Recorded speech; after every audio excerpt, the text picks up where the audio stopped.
Hi guys, স্বাগতম জনাইছোঁ মোৰ প্ৰথমটো মিনি ব্লগলৈ। আৰু এতিয়া মই যাব ওলাইছোঁ বজাৰত। সেইকাৰণে অলপ ক্ৰীম লগাই ল'লোঁ, ক্ৰীম এইবিলাক অলপ লগাই লৈ ৰেডি হৈ লৈছোঁ।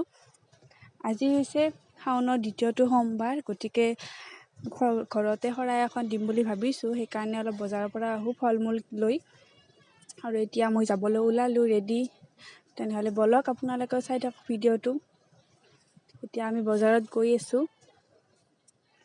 দেখিছেনে ইমান ৰ'দ। এতিয়া বজাৰ পালোঁ আৰু কল আম এনেকৈ অলপ কিবা কিবি বজাৰ কৰি লৈ আহি থাকোঁতে বজাৰত আৰু গছৰ পুলি দেখিলোঁ। তাৰ পৰা এৰিকা দুডাল ল'লোঁ, লৈ পিনে ঘৰৰ ফালে আহিলোঁ। আৰু আহিয়ে প্ৰসাদৰ যোগাৰ কৰি আছোঁ মই ইয়াতে। তাৰপিছত মই শৰাইখন দিলোঁ। শৰাইখন দি উঠি দেখিছেনে ঘামি জামি একদম পূৰা গৰম যে। তাৰপিছত ভাবিলোঁ আজি খিচাৰিকে খাই দিওঁ, সেইকাৰণে খিচাৰি বনাই ল'লোঁ চিম্পলকৈ।